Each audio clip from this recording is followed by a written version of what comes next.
నమస్తే. భగవద్గీతలో 2వ అధ్యాయం సాంఖ్యయోగంలో 45వ శ్లోకము. త్రైగుణ్య విషయా వేదాః నిస్త్రైగుణ్యో భవార్జున నిర్ద్వంద్వో నిత్యసత్వస్థః నిర్యోగక్షేమ ఆత్మవాన్. సో భగవానుడు అర్జునుడితో చెప్తున్నారు, త్రైగుణ్య విషయా వేదాః నిస్త్రైగుణ్యో భవార్జున. అంటే త్రిగుణాలు సత్వ రజ స్తమో గుణాల వల్ల చేసే కర్మల యొక్క ఫలితాల గురించి నువ్వు ఎక్కువ ఆలోచించద్దు Arjuna. You try to rise above these 3 గుణాస్. అందుకని నిస్త్రైగుణ్యో భవార్జున, ఈ గుణాలకి అతీతంగా నువ్వు ఎదుగు. కర్మల యొక్క ఫలితాల గురించి ఆలోచించద్దు, కర్మ చెయ్యి. కానీ ఎలా చెయ్యి? ఇంకో 3 అట్రిబ్యూట్స్ చెప్తున్నారు నెక్స్ట్ లైన్లో.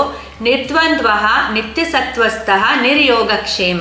అంటే కర్మను ఎలా చేయాలి? నిర్ద్వంద్వ, ద్వంద్వాలకి అతీతంగా ఉండమంటున్నారు. ద్వంద్వాలంటే ఏంటి? సుఖ దుఃఖాలు, జయాపజయాలు, రాగద్వేషాలు, ఇటువంటి డ్యువాలిటీస్ని వదిలిపెట్టి పని చెయ్యి.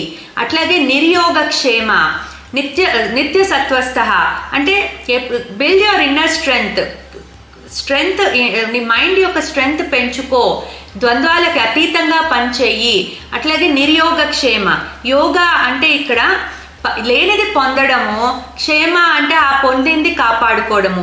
సో ఈ 2 కూడా వద్దు నువ్వు. అందుకని అసలు ఫలితాల మీద దృష్టి పెట్టకుండా ద్వంద్వాలకి అతీతంగా, అలాగే ఇన్నర్ స్ట్రెంగ్త్ పెంచుకుంటూ ఏదో లేనిది సంపాదించుకోవాలి, సంపాదించుకున్నది కాపాడుకోవాలి, ఈ దృష్టిలన్నీ కూడా వదిలిపెట్టి గుణాలకి అతీతంగా నువ్వు పనిచెయ్యి, ఫలితాలకి అతీతంగా పనిచెయ్యి అర్జున అని చెప్తున్నారు.